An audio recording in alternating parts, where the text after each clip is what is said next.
मला सांग लास्ट कुठलं तुला असं मराठी मोटिवेशनल गाणं आठवतं बरं? जनरली आपण म्हणजे मॅक्झिमम मराठी मुलं मुली कोणती गाणी ऐकतायत? काय तर ते बघतोय रिक्षावाला किंवा मग ते शांताबाई अशी गाणी ऐकली जातात. लास्ट मोटिवेशनल किंवा असं काहीतरी म्हणजे एक असं रक्त सळसळणारं गाणं जर म्हणलं तर मला लास्ट आठवतं आकाशी झेप गे पाखर. तेव्हापासून कुठलं असं आपल्या ओठांवर किंवा नाही. डोक्यामध्ये असं गाणं आहे की जे आपल्याला मोटिवेट करेल.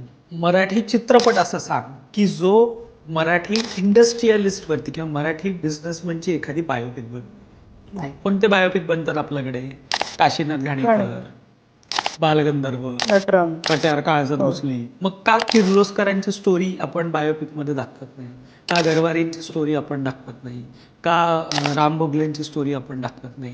का DSKची स्टोरी आपण कळू देत ना, मुलांना कळू देत की बाबा मला जे माझे घरचे सांगतायत की हे आपल्याकडून शक्य नाही तर चूक आहे. बरोबर आहे, बरोबर हे आहे. शक्य आहे आणि ते करून दाखवलं. कित्येक मराठी लोकांनी करून दाखवलंय. कित्येक मराठी लोकांना हे माहीत पण नसेल की फेक हिल ही कंपनी पण मराठी माणसाची.